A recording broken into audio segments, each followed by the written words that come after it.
Have you ever caught a subtle whiff of something off and wondered, is that me? You're not alone, and there's no need to feel embarrassed. In this video, we're diving into 8 surprising bathroom habits that doctors say can make older women smell worse, even when we think we're being hygienic. Stick around until the end to discover simple, practical fixes that will keep you feeling fresh, confident, and in tune with your body, because you deserve to live boldly and beautifully at any age.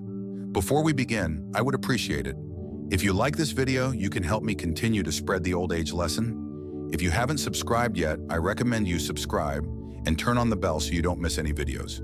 If you like this video, please comment number 1. If you don't like it, comment number 0 to let me know so I can make a better video for you. Now let's get started. Part 1, using too much soap down there. Ladies, can I let you in on a personal revelation that changed my approach to personal hygiene? When I was younger, I approached my daily shower with the enthusiasm of a cleaning fanatic, lathering up every inch of my body with heavily scented soaps and body washes. I was particularly diligent about my intimate areas, scrubbing away as if I could earn a gold star for impeccable cleanliness. I genuinely believed that more soap equal more freshness, and those floral-scented, feminine hygiene products lining the drugstore shelves only reinforced that mindset. But here's the kicker. No one, not my mother, not my closest friends, nor even my doctor until years later told me that this aggressive cleansing routine was doing more harm than good. The truth is, our intimate areas are marvels of self-regulation. The vaginal ecosystem is designed to maintain a delicate balance of beneficial bacteria in a specific pH level, typically between 3.8 and 4.5, that keeps infections at bay and ensures everything stays healthy and odor-free. This natural system is like a well-tuned orchestra, with each component playing its part to maintain harmony. However, when we introduce harsh soaps, fragrant body washes, or even those so-called gentle feminine hygiene products, we're essentially throwing a wrench into the works. These products, often laden with chemicals, fragrances, and alcohol, strip away the good bacteria and disrupt the natural acidity, creating an environment where harmful bacteria or yeast can thrive. The result, odor, irritation, or even infections like bacterial vaginosis or yeast infections. Not because we're dirty, but because we've overcleaned and upset the balance. I learned this the hard way after years of battling recurring discomfort and wondering why my efforts to stay fresh seemed to backfire. A candid conversation with my gynecologist finally set me straight. The vagina is self-cleaning and doesn't need internal scrubbing. The inner vaginal canal produces mucus that naturally flushes out dead cells and bacteria, keeping things in check. For external areas like the vulva, warm water is usually sufficient. If you feel the need for a cleanser, opt for a fragrance-free pH-balanced product specifically formulated for intimate areas, and use it sparingly on the external skin only, never inside. Products like wipes, sprays, or douches might promise a fresh feeling, but they often contain irritants that can lead to dryness, itching, or worse. My advice, trust your body's natural processes. The less you interfere with its rhythm, the healthier and fresher you'll feel. If you notice a persistent odor or discomfort, don't double down on soaps. Consult a healthcare provider to rule out underlying issues. Your body is smarter than you think, so let it do its job. Part 2, not washing towels often enough. Now let's talk about something we don't often think about, our bath towels. If I asked you when you last washed yours, would you have to pause and think? I'll admit, I used to be guilty of letting my towel hang in the bathroom for far too long. My logic was simple. I'm clean when I step out of the shower, so the towel stays clean too, right? Oh, how wrong I was.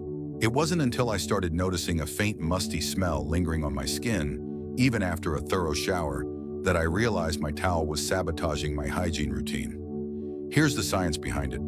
Bath towels are magnets for moisture, and bacteria and fungi thrive in damp, warm environments. Every time you dry off and hang your towel in a steamy bathroom, especially one with poor ventilation, you're creating a breeding ground for microbes. Those germs can include skin bacteria, mold, or even mildew, which not only cause that unpleasant towel odor, but can also transfer back onto your clean skin. For someone like me who used to reuse the same towel for an entire week in the name of efficiency and water conservation, this was a wake-up call. I thought I was being environmentally conscious, but I was unknowingly compromising my skin's health. Dermatologists recommend washing bath towels after every 3 to 4 uses to keep bacteria at bay. If you live in a humid climate or your bathroom lacks good airflow, think no windows or a weak exhaust fan. You may need to wash them even more frequently, perhaps after every 2 uses. To make this easier, adopt a towel rotation system. Keep 3 towels in your arsenal. 1 you're currently using, 1 that's air drying after a wash, and 1 that's clean and ready to go. This way, you're never stuck with a damp, germ-laden towel. Another pro tip, make sure your towel dries completely between uses. Spread it out fully on a towel rack rather than bunching it up, and consider investing in a small dehumidifier for your bathroom if ventilation is an issue. Since I started washing my towels more regularly and ensuring they dry properly, I've noticed my skin feels cleaner, my bathroom smells fresher, and that musty towel odor is a thing of the past. It's a small change with a big payoff. If you are still watching this video and finding these lessons useful, please comment number 1 below to let me know that you are still watching this video with me. Thank you for your valuable time. Part 3, ignoring your feet. Let's get real for a moment. Feet aren't exactly the most glamorous topic of conversation, are they? We tend to give them the bare minimum of attention, especially when they're hidden away in socks and shoes all day. I used to be the queen of neglecting my feet. My shower routine consisted of letting the water cascade over them, maybe giving them a quick swipe with a soapy washcloth, and calling it done. I never bothered to scrub thoroughly or dry between my toes, assuming my feet were fine, as long as they weren't visibly dirty. But as I got older, I started to notice an unmistakable problem. A sour, unpleasant smell emanating from my shoes, even on days when I hadn't been particularly active or sweaty. It was embarrassing, and I couldn't figure out what was going on. The root of the issue lies in how our skin changes as we age. Younger skin naturally sheds dead cells more efficiently, but as we get older, that process slows down. Dead skin cells can accumulate on our feet, especially in areas like the heels and between the toes, creating a feast for odor-causing bacteria. Add in the fact that feet are prone to sweating. They have over 250,000 sweat glands, and you've got a recipe for funk if you're not proactive. My minimalist foot cleaning routine was allowing dead skin and moisture to linger, turning my feet into a sneaky source of odor. Now I've completely revamped my approach, and it's made a world of difference. During every shower, I dedicate a full minute to my feet. I use a soft washcloth and a mild fragrance-free soap to gently scrub every surface, paying special attention to the soles, heels, and yes, between the toes where moisture and bacteria love to hide. Exfoliating tools like a pumice stone or foot file can help remove dead skin buildup, but I only use them once a week to avoid irritation. The real game changer, though, is drying my feet thoroughly after washing. I use a clean towel to pat them dry, making sure to get between each toe to eliminate any lingering moisture. In the summer, or when I'm wearing closed-toe shoes for long periods, I sprinkle a bit of anti-fungal foot powder into my socks or shoes to keep things dry and odor-free. Taking care of your feet isn't just about banishing odor. It's about respecting the workhorses that carry you through life. Neglecting them can lead to issues like athlete's foot, cracked heels, or even infections, especially if you have conditions like diabetes that affect foot health. So ladies, let's give our feet the love they deserve. A little extra attention in the shower, a thorough drying routine, and the occasional pampering. Think a soothing foot soak or moisturizer will keep your feet fresh, healthy, and ready to take on the world. After all, they're the foundation of your body and your confidence. Part 4, leaving the toilet lid open when flushing. Let's dive into a topic that might initially spark a chuckle, but carries some surprisingly serious implications: flushing the toilet with the lid open. When I first learned about this, I couldn't help but laugh. It sounded like something out of a quirky science experiment, but the reality is far from humorous, and it's backed by solid research. When you flush a toilet with a lid up, you're essentially setting off a microscopic geyser known as a toilet plume. This phenomenon involves tiny invisible droplets, often laden with bacteria, viruses, and other unsavory particles being propelled into the air at startling speeds. Studies have shown these aerosolized particles can travel up to 6 feet or more, lingering in the air for minutes or even hours. Now consider the implications. Those minuscule droplets don't just vanish, they settle on surfaces throughout your bathroom. Your toothbrush sitting innocently on the counter, potentially coated. Your hairbrush, towel, or even the skincare products you apply daily, all fair game. If you're standing nearby during the flush, those particles could even land on your skin or worse, be inhaled. The stakes get higher when you factor in the presence of air fresheners, scented toilet bowl cleaners, or other chemical products. The toilet plume doesn't just carry biological contaminants, it can also disperse chemical residues, creating a mist that's both unhygienic and potentially irritating to your respiratory system. The good news, there's an incredibly simple fix. Always close the toilet lid before flushing. Since adopting this habit, I've noticed a marked difference in my bathroom's overall cleanliness and freshness. It's not just about avoiding the gross factor, though that's a big motivator. Closing the lid significantly reduces the spread of bacteria and subtle odors that can accumulate over time, even in a seemingly spotless bathroom. It's a small, effortless change that delivers outsized benefits, ensuring your bathroom remains a sanctuary of hygiene. After all, the cleanest bathroom is one where you don't notice any odors at all, because they simply aren't there. If you are still watching this video and finding these lessons useful, please comment number 2 below to let me know that you are still watching this video with me. Thank you for your valuable time. Part 5, wearing the same underwear to bed. Let's talk about a habit that many of us have been guilty of at some point, myself included. Picture this. You're winding down for the night, slipping into your favorite cozy pajamas, and climbing into bed. You pause and think, do I need to change my underwear? I've just been lounging around, not exactly running a marathon. It's tempting to stick with the same pair you've worn all day, especially if they feel comfortable. But here's the truth. This seemingly harmless choice could be undermining your hygiene and comfort, particularly as we age. Throughout the day, our bodies naturally produce sweat, oils, and moisture, even if we're not engaging in strenuous activity. These elements, along with skin cells and bacteria, accumulate in our underwear.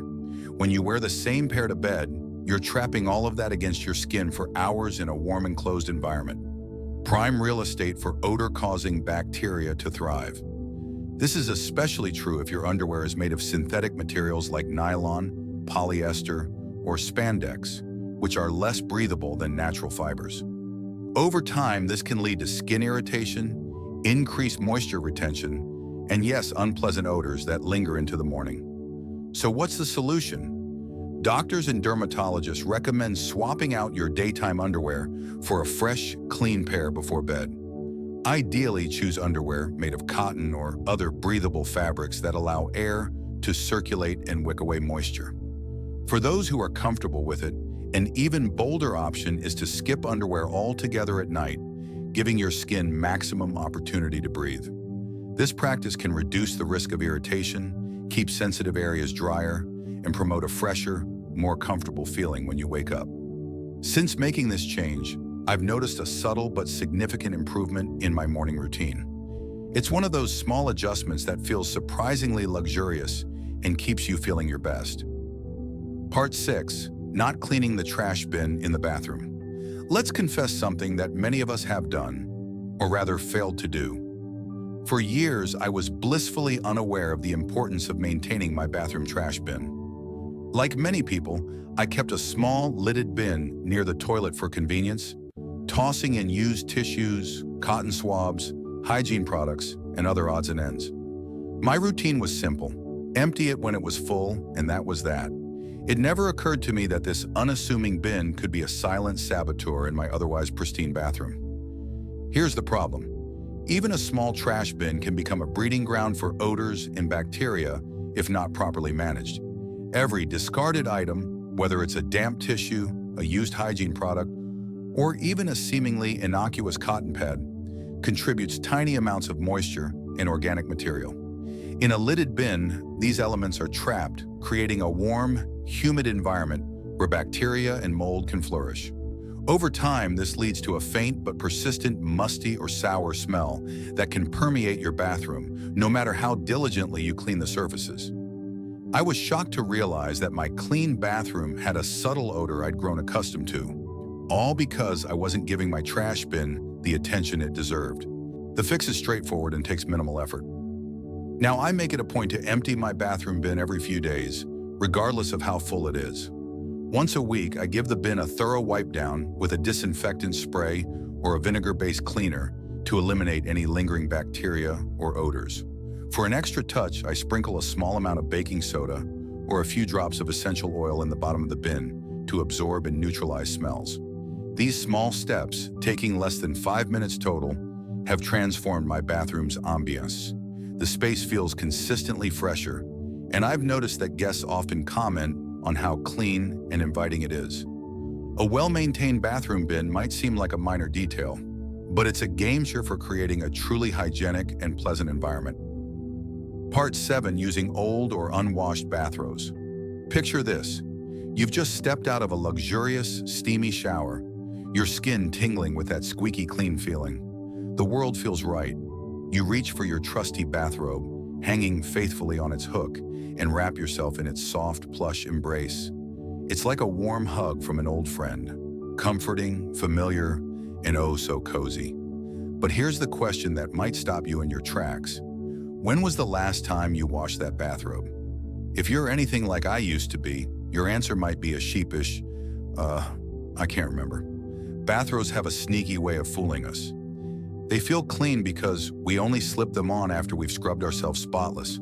Surely a garment we wear post-shower can't be harboring anything unsavory, right? Wrong.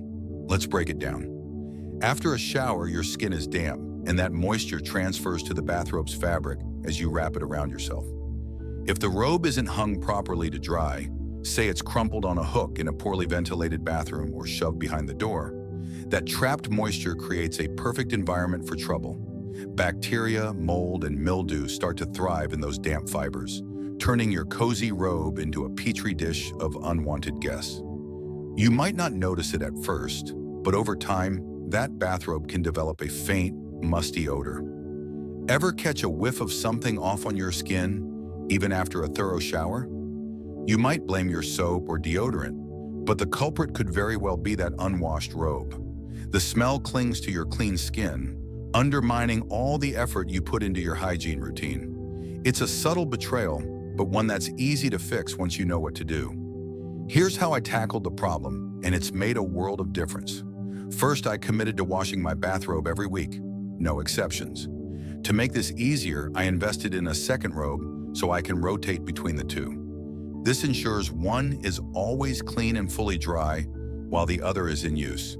When hanging my robe, I choose a spot with plenty of airflow, like an open rack or a well-ventilated area of the bathroom, rather than letting it languish in a damp corner. A robe that's allowed to dry properly is far less likely to harbor bacteria or develop that telltale musty scent. The result: my bathrobe now smells like fresh laundry, crisp, clean, and inviting rather than the forgotten back of a closet. It's a small change, but it elevates the entire post-show experience.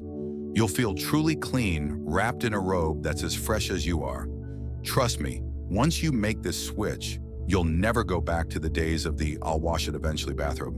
If you are still watching this video and finding these lessons useful, please comment number 3 below to let me know that you are still watching this video with me. Thank you for your valuable time. Part 8, forgetting to clean under your arms after shaving. This next hygiene tip caught me completely off guard, and I'm willing to bet it might surprise you too. Like many people, I used to think that shaving my underarms was a one-way ticket to cleaner, fresher pits. After all, removing hair means less surface area for sweat and odor to cling to, right? That's true in theory, but there's a critical detail I was missing, and it can make or break your underarm hygiene game. When you shave your underarms, you're not just cutting away hair. The razor also acts as an exfoliant, scraping off dead skin cells, leftover deodorant, and even some of the bacteria that naturally live on your skin. Sounds like a good thing, doesn't it? Here's the catch. All that debris, dead skin, deodorant residue, and stirred up bacteria doesn't magically disappear. It can stay on your skin, lurking in the freshly shaved area, unless you take an extra step to clean it away. If left behind, this buildup becomes a breeding ground for odor, undoing the benefits of shaving and potentially making you smell worse than before. Dermatologists and hygiene experts point out that the underarm is one of the body's most bacteria-free zones. The warm, moist environment is like a five-star resort for microbes. And shaving, while helpful for reducing odor, can stir things up if you don't follow through with proper cleaning. So what's the solution? It's simpler than you might think, but it requires a mindful addition to your routine. After shaving, gently rinse your underarms with warm water to wash away the debris. Use a soft, clean washcloth to lightly wipe the area. No aggressive scrubbing, as freshly shaved skin can be sensitive. This gentle cleansing removes the dead skin, bacteria, and deodorant residue that shaving leaves behind, giving you a truly clean slate. Once you've rinsed, pat the area dry with a clean towel and give your skin a moment to breathe before applying deodorant or antiperspirant. I like to use this time to go through my skincare routine, cleansing my face, applying toner, and so on while my underarms air out for a few minutes. This small step has been a game changer for me. My underarms feel noticeably fresher, and that clean sensation lasts longer throughout the day. The lingering odor I used to notice even after shaving is gone, replaced by a confidence that comes from knowing I've tackled every angle of my hygiene routine. By adding this quick post-shave cleanse to your habits, you'll unlock a level of freshness you didn't even know you were missing. It's a small effort for a big payoff.